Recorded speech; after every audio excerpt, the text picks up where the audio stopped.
Estás escuchando un devocional del reto Mujer Verdadera 365. Hechos capítulos 8 y 9. Escrito por Laura González de Chávez. Leído por Carmen Espaillat. En la lectura de hoy vemos nuevos personajes en la historia. Ayer entró Saulo en la escena. Allí estuvo parado observando mientras apedreaban a Esteban, siendo testigo anuente de esta injusticia. Leemos acerca de la persecución que se desata y cómo ésta contribuye a la expansión de las buenas nuevas del Evangelio. Saulo, un enemigo de la iglesia que Dios elige como apóstol. De acuerdo a su propio currículum, Saulo era judío, nacido en Tarso de Cilicia, pero criado en esta ciudad, Jerusalén, educado bajo Gamaliel, en estricta conformidad a la ley, Hechos 22:3. Celoso por las tradiciones de sus antepasados, persiguiendo a la iglesia de Dios y tratando de destruirla, ver Gálatas 1:13-14. Circuncidado a los 8 días de nacer, del linaje de Israel, de la tribu de Benjamín, hebreo de hebreos, en cuanto a la ley, fariseo, en cuanto al celo, perseguidor de la iglesia, en cuanto a la justicia de la ley, hallado irreprensible. Filipenses 3:5. Leyendo acerca de cómo Saulo persigue a Dios mismo, haciendo estragos en la iglesia, persiguiendo creyentes de casa en casa y arrastrándolos hasta la cárcel, no podemos creer que este sea el mismo Pablo que Dios hace parte de su familia y designa soberanamente como apóstol. Solo la misericordia de Dios y el milagro del nuevo nacimiento puede hacer algo semejante. Cristo Jesús vino al mundo para salvar a los pecadores, entre los cuales yo, Pablo, soy el primero. Primera de Timoteo 1:15. De modo que si alguno está en Cristo, nueva criatura es.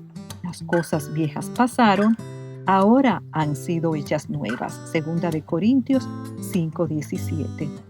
El nuevo nacimiento de Pablo fue muy impactante. No todas las experiencias de regeneración lucirán así.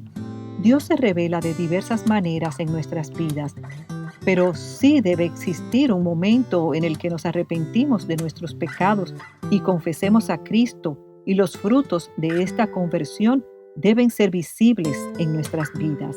Debe haber un antes y un después de tu encuentro salvífico con Jesucristo. Felipe, un gran evangelista bajo el poder del Espíritu Santo. Felipe fue uno de los 7 hombres elegidos para servir mesas. Debido a la persecución, huyó hasta Samaria, la región norte de Jerusalén, y lleno del Espíritu Santo, predicaba a Cristo donde quiera que iba, y señales portentosas acompañaban el mensaje. Más adelante, un ángel le dirige por el camino de Jerusalén a Gaza. Inmediatamente él desciende hacia allá para tener una cita divina, orquestada por Dios, con el eunuco etíope. Justo cuando él estaba leyendo Isaías, Dios le mandó a Felipe para que le explicara el texto, confesara a Cristo y se bautizara. Dios prepara citas divinas para revelarse a sus elegidos y salvarlos. Gran misericordia de Dios. Los eunucos eran hombres que habían sido castrados, y aunque este hombre venía de adorar en el templo, posiblemente no tenía acceso dentro del mismo. Debido a su condición de eunuco, muchos estaban a cargo de harenes. A través de su palabra y por su gran misericordia, Dios lo convierte y lo hace parte de su familia. Me encanta lo rápido que el etíope quiso bautizarse. Hoy llevamos vidas tan apuradas que tendemos a delegar cosas y decisiones importantes como estas. Sabemos que el bautismo en sí nos salva, pero ratifica y hace público nuestro testimonio de salvación, y el eunuco no quería esperar bautizarse.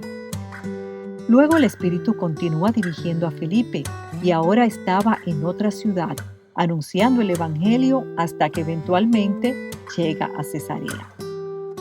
Me maravilla la forma como el Espíritu llenó a Felipe de tal forma que parecía elevarlo por los aires para llevarlo de un lugar a otro a llevar el mensaje.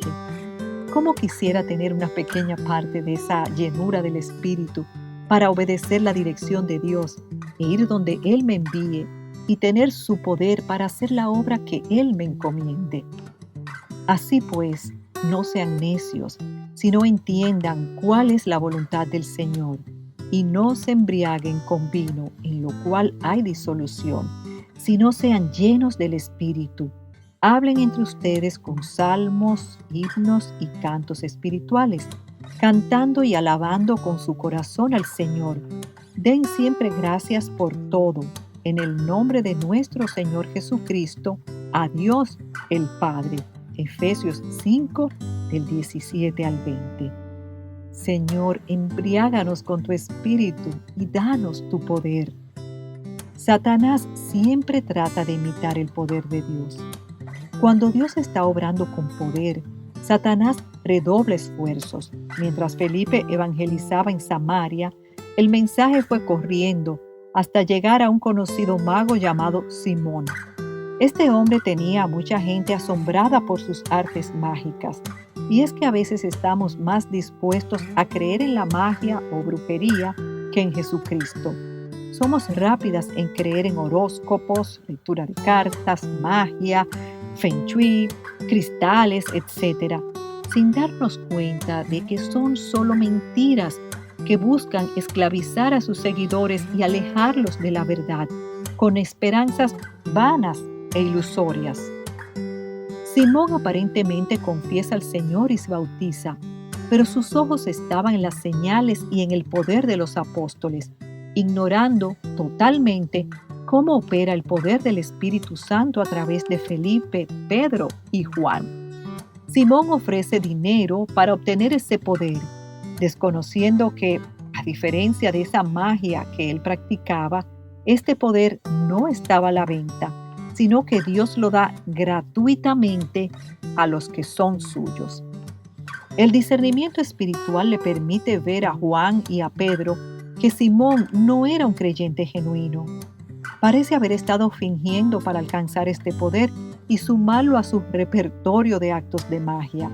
Al igual que Pedro, debemos estar alertas y practicar el discernimiento. La fe es más que un entendimiento y consentimiento intelectual del Evangelio. Tú crees que Dios es uno. Haces bien. También los demonios creen y tiemblan. Santiago 2, 19. En América Latina hay mucho animismo y ocultismo entremezclado con el cristianismo.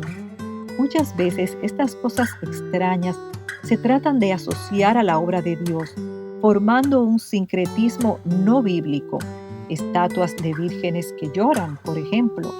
Solamente la verdad del Evangelio puede romper estas cadenas y abrir los ojos de los engañados.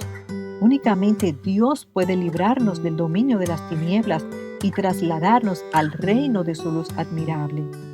El Espíritu Santo continúa obrando con poder.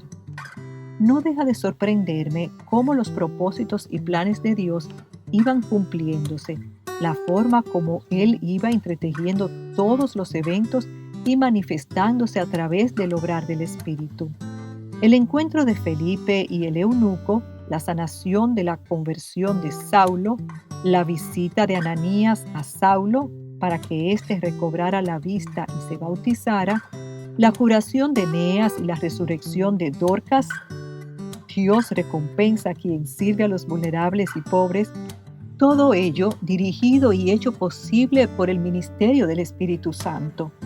Los judíos estaban atemorizados de Saulo, temían que él los estuviera engañando, pero él les predicaba y los dejaba asombrados.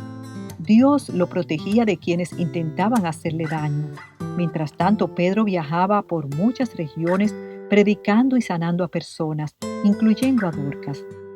Entretanto, la iglesia gozaba de paz por toda Judea, Galilea y Samaria, y era edificada, y andando en el temor del Señor y en la fortaleza del Espíritu Santo, seguía creciendo.